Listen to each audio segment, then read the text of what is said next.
लोकोत्तर धर्मवीर। परोपकारिणी सभा की पत्रिका का प्रथम अंक 1889 में प्रकाशित हुआ था। प्रारंभ में पत्रिका छमाही प्रकाशित होती थी। संपादक सभा उपमंत्री श्री मोहनलाल पांड्या थे। दूसरे अंक के बाद प्रकाशन बंद हो गया। 1906 में पुनः प्रकाशित करने का निर्णय हुआ तथा प्रकाशन की अवधि मासिक निश्चित की गई। संपादक सभा उपमंत्री श्री भक्त राय थे। दूसरे वर्ष में प्रसिद्ध साहित्यकार पंडित पद्म सिंह शर्मा संपादक थे, जिन्होंने परोपकारी के 8 अंक निकाले।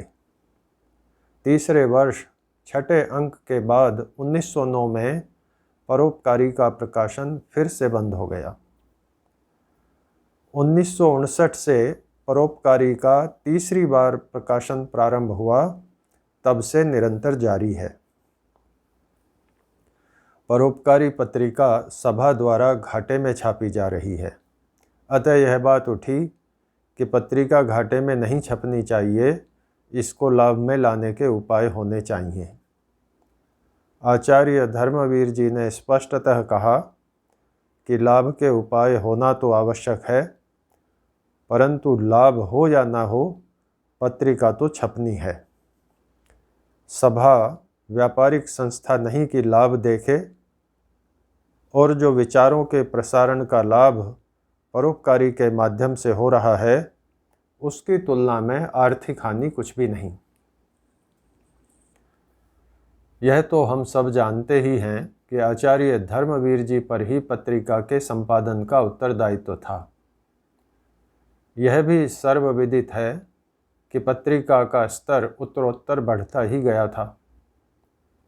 सुप्रसिद्ध वैदिक इतिहासवेत्ता, वर्तमान में सभा के सभासद श्री राजेंद्र जिज्ञासु जी के प्रस्ताव पर परोपकारी पत्रिका 1 जनवरी 2009 से मासिक के स्थान पर पाक्षिक हो गई तथा आचार्य धर्मवीर जी ने सहमति देकर इस गुरुतर कार्य को वहन किया। वह पत्रिका का पाक्षिक प्रकाशन प्रारंभ हो गया। पत्रिका के लेखों आदि की उत्कृष्टता में कमी नहीं हुई, अपितु वृद्धि हुई। आर्यजन उनके संपादकीयों की तो प्रतीक्षा किया करते थे। आज परोपकारी लगभग 15,000 की संख्या में प्रकाशित होती है तथा आर्य जगत में अपना विशिष्ट स्थान रखती है। सभा का वार्षिक प्रतिवेदन स्वयं स्वीकार करता है कि ऋषि मेले का वार्षिक आयोजन वर्षों से चल रहा है, परंतु गत वर्षों में यह एक औपचारिकता मात्र रह गया था। कालांतर में आयोजन ने गति पकड़ी, परंतु आर्य जगत की आशाओं के अनुरूप नहीं थी। ऋषि उद्यान में प्रवेश करते ही बाईं ओर, जहां वर्तमान में गौशाला बनी हुई है, वहां पीछे की ओर स्थायी स्टेज बना हुआ था। यहीं शामियाना लगाकर वार्षिक उत्सव मनाया जाता था, जिसमें श्रोताओं की संख्या 150-200 हुआ करती थी। हाँ, श्रद्धालु वानप्रस्थी व सन्यासी खूब आया करते थे।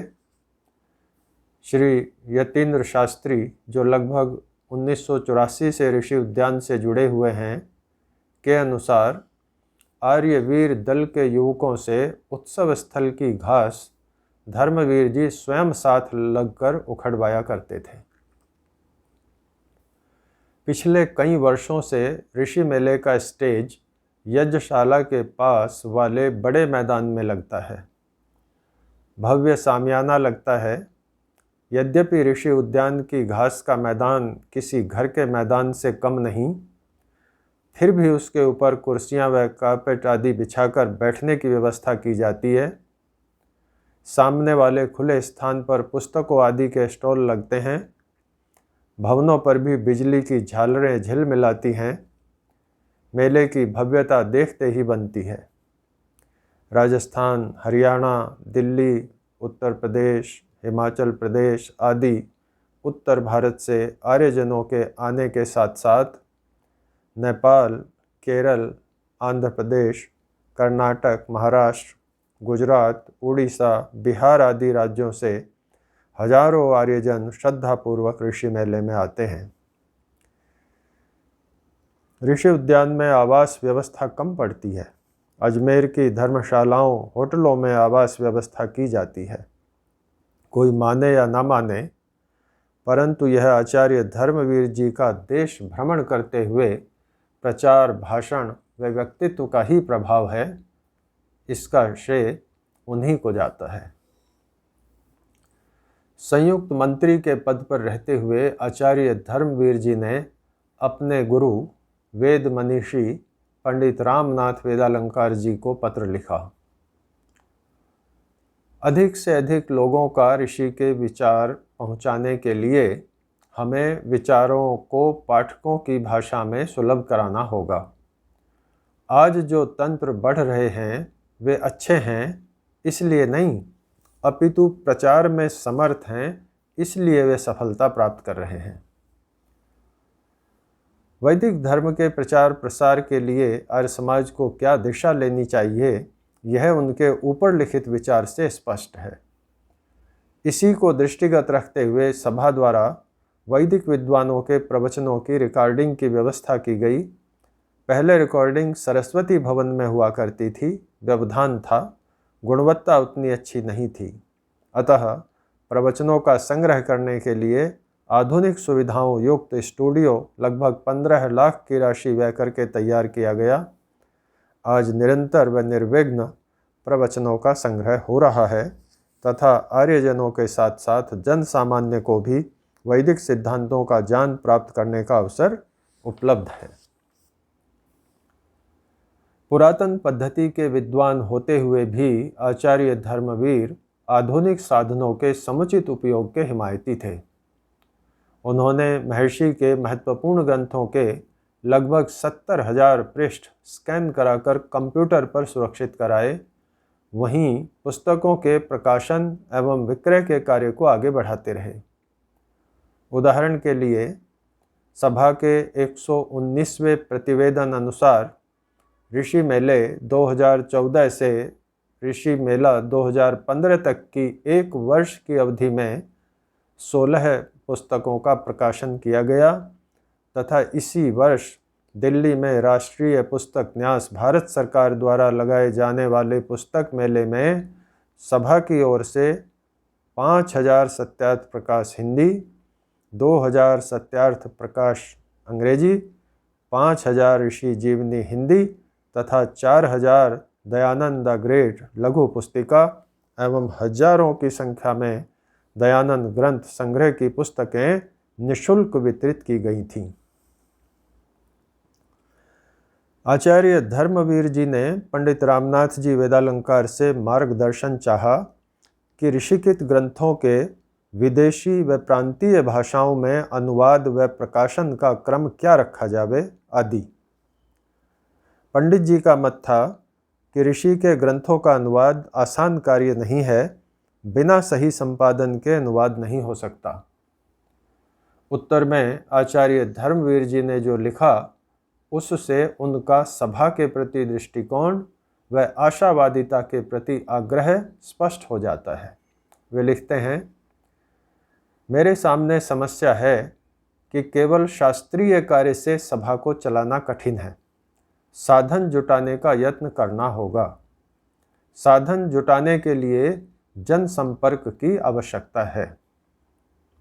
आगे लिखते हैं, किंतु इस भय से कि अनुवाद में भूल हो सकती है, काम न करना उचित नहीं लगता। अतः उचित के लिए प्रयत्नशील रहने से अधिक कुछ करना संभव नहीं लगता।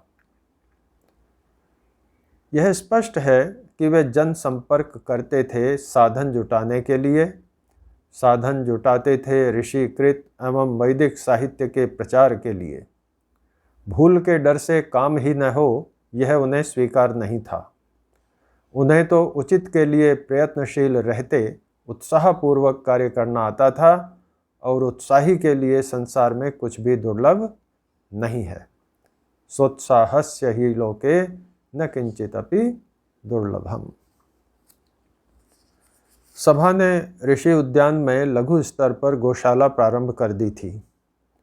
आचार्य धर्मवीर जी को सुझाव दिया कि गौशाला के लिए राज्य सरकार से जमीन आवंटन कराना उचित होगा, जिससे भविष्य की आवश्यकता पूरी हो सके तथा चारे आदि की भी व्यवस्था हो सके। उन्होंने सहर्ष स्वीकार किया। कई जमीनें देखने गए। एक जमीन उन्हें पसंद आ गई, परंतु समस्या यह आ गई कि परोपकारिणी सभा के विधान में तो गोपालन है ही नहीं, अतः एक अन्य संस्था बनाई जावे जिसको भूमि का आवंटन हो सके। उन्होंने कहा, एक संस्था में दूसरी संस्था बनाया जाना उचित नहीं तथा झगड़े की जड़ है। पूर्व में भी ऐसे उदाहरण हैं जहां विवाद हुए हैं, अतः संस्था नहीं बना सकते। दूसरा कारण यह रहा कि गायों की संख्या के आधार पर यह आकलन होता था कि कितनी भूमि आवंटन होनी है। उन्होंने कहा, हमारे पास इतनी गायें हैं नहीं तथा हम झूठे आंकड़ों से जमीन नहीं ले सकते। उक्त उदाहरण यह समझने के लिए पर्याप्त है कि उन्हें सभा के भविष्य की कितनी चिंता थी तथा वे सभा का निर्विवाद रूप ही देखना चाहते थे। साथ ही सत्य को उन्होंने केवल ग्रंथों में पढ़ा ही नहीं था, अपितु सांसारिक हानि लाभ को न देखते हुए वे सत्य को आधार मानकर ही व्यवहार करते थे, सांसारिक निर्णय लेते थे। आचार्य धर्मवीर जी की प्रेरणा, स्वामी संपूर्णानंद जी महाराज के सदप्रयास से आर्य जगत के दानवीर श्री महाशय धर्मपाल जी द्वारा दिए गए 25 लाख रुपए के दान से ऋषि उद्यान में आज भव्य गौशाला बनी हुई है, जिसमें 50 से अधिक गायें हैं, जिनसे प्राप्त दूध गुरुकुल के ब्रह्मचारियों, सन्यासियों एवं सम्मानित अतिथियों को निःशुल्क दिया जाता है। ऋषि उद्यान यज्ञशाला में ऋषि बलिदान अर्ध शताब्दी समारोह से निरंतर प्रातः सायं अग्निहोत्र व वेदोपदेश होता आ रहा है। आचार्य धर्मवीर जी के प्रयास से सुरम्यता में वृद्धि हेतु यज्ञशाला का पुनरुद्धार श्री सुभाष नवाल एवं श्री मनोज शारदा के संयुक्त आर्थिक सहयोग से 25 लाख रुपए की लागत से किया गया, जिसमें ग्रेनाइट का फर्श व खंभे तथा द्वार में जोधपुर पत्थर का प्रयोग कर पुनर्निर्माण हुआ है। यज्ञशाला की भव्यता दर्शनीय है। श्री मनोज शारदा उस परिवार से हैं जिनके पूर्वज आर्य समाज व परोपकारिणी सभा में प्रारंभिक काल से ही योगदान देते रहे हैं। श्री रामविलास जी शारदा 1906 में सभा के न्यासी बने थे। श्री हरविलास जी शारदा 1890 में सभासद बने थे। 1893 में संयुक्त मंत्री तथा कई दशकों तक सभा के मंत्री पद पर सुशोभित रहे। श्री डॉक्टर मानकरण जी शारदा व श्री करण जी शारदा ने वर्षों परोपकारी सभा के मंत्री के रूप में कार्य किया। श्री चांदकरण जी शारदा आर्य समाज के प्रख्यात नेता तथा देशभक्त समाज सेवक थे। अजमेर तथा राजस्थान की आर्य प्रतिनिधि सभा की स्थापना 1888 में अजमेर में हुई थी। इस सभा के प्रारंभिक कार्यकर्ता श्री हरबख्श जी चंडोक, डॉक्टर कृष्णलाल जी, मास्टर वजीर चंद जी तथा ठाकुर पंचम सिंह जी वर्मा के साथ साथ श्री हरविलास जी शारदा तथा श्री रामविलास जी शारदा थे। इस प्रतिष्ठित परिवार के श्री डॉक्टर प्रकाश शारदा 1977 से परोपकारिणी सभा के न्यासी हैं। आचार्य धर्मवीर जी का विचार था कि अनजान से अनजान व्यक्ति भी सहयोग करता है, उसको यह जचना चाहिए कि आप जो कर रहे हैं ठीक कर रहे हैं। ऋषि उद्यान में जितना निर्माण कार्य हुआ है वह अजमेर के ख्यातनाम आर्किटेक्ट श्री माणक चंद जी रांका द्वारा कराया गया है। रांका जी न तो आर्य समाजी हैं, न ही धर्मवीर जी के पुराने परिचित थे, परंतु आचार्य धर्मवीर के जानशील, परोपकारी तथा विशेषतः राष्ट्रीयता से ओतप्रोत व्यक्तित्व के कारण उन्होंने सभा से पारिश्रमिक या मार्ग व्यय आदि की कोई भी राशि नहीं ली। एक बच्चे का हाथ थामे एक वृद्ध सज्जन सभा कार्यालय आए। धर्मवीर जी उपस्थित नहीं थे। दूसरे दिन वह सज्जन फिर आए। बोले, दान देना है, मेरे हाथ में कंपन है, किसी को बुला दो, चेक लिख दे। उन्होंने 1,11,111 रुपये का चेक हस्ताक्षर किया। धर्मवीर जी ने पूछा, दान देने का मन कैसे बना? बोले, आप 20 वर्ष पहले हमारे घर यज्ञ कराने आए थे। ऐसा था आचार्य धर्मवीर जी का व्यक्तित्व। समाज सुधार के लिए वे वानप्रस्थियों की भूमिका को सबसे महत्वपूर्ण मानते थे।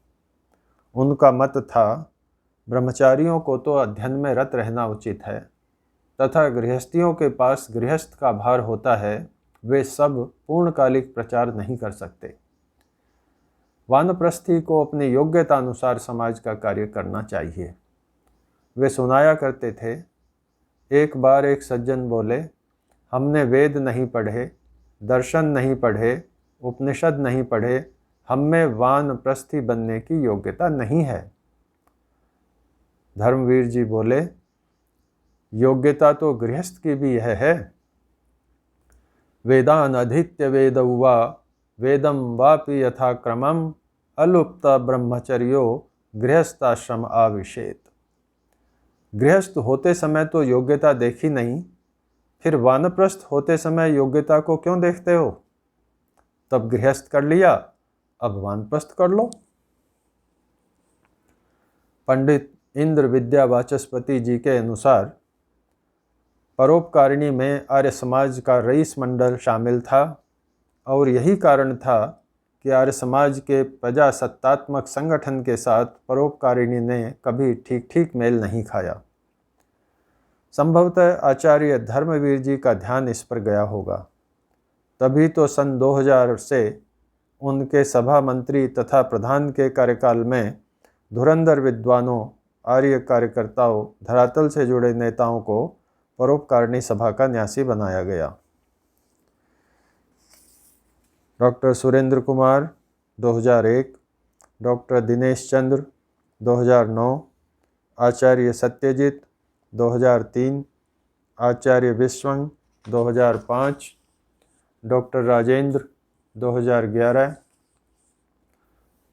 प्रोफेसर राजेंद्र जिज्ञासु जी 2009, डॉक्टर ब्रह्ममुनि जी 2009, आचार्य बिरजानंद जी 2012, डॉक्टर वेदपाल 2012, पंडित सत्यानंद जी वेदवागीश 2015, श्री विजय सिंह जी 2011, श्री दीनदयाल जी 2009, श्री वीरेंद्र आर्य 2009, श्री सुभाष जी नवाल 2001, श्री शत्रुघ्न जी 2001, श्री सत्येंद्र जी 2014, श्री कन्हैयालाल जी 2014। कुल 18 विद्वान वैदिक धर्म प्रेमी ऋषि भक्त परोपकारिणी सभा के सभासद बने। संभवतः वर्तमान इतिहासकारों की इस विषयक टिप्पणी उत्तम, सकारात्मक व यथार्थ होगी, विपरीत तो नहीं हो सकती। मैं 1997 से परोपकारिणी सभा का न्यासी हूँ तथा 2000 से अंतरंग का सदस्य हूँ। आचार्य धर्मवीर जी का मुझ पर स्नेह था। वे मुझसे महत्वपूर्ण विषयों पर चर्चा कर लेते थे। न्यासी निर्धारण के संबंध में एक बिंदु तो अवश्य विचारा जाता था कि जिसमें लोकैषणा हो उसे सभा में नहीं लिया जावे, क्योंकि संस्थाओं में झगड़े की शुरुआत लोकैषणा से ही होती है।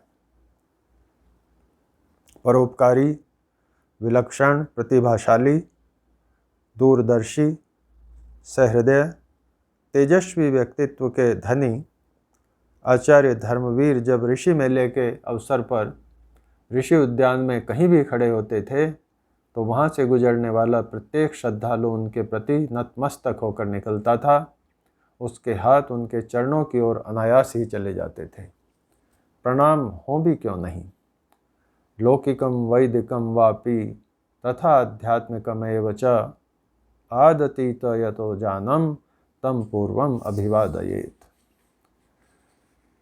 हमने अपने मन में एक विचार किया हुआ था कि जब धर्मवीर जी वृद्ध हो जाएंगे तो हम उनकी सेवा करेंगे, जिससे हम भी उनके ज्ञान भंडार में से कुछ थोड़ा प्राप्त कर सकें तथा सन्मार्ग पर चल सकें, क्योंकि परिचरितव्यः संतो यद्यपि न कथयन्ति सदुपदेशम यास्त्वेषां स्वैरकथास्ता एव भवन्ति शास्त्राणि।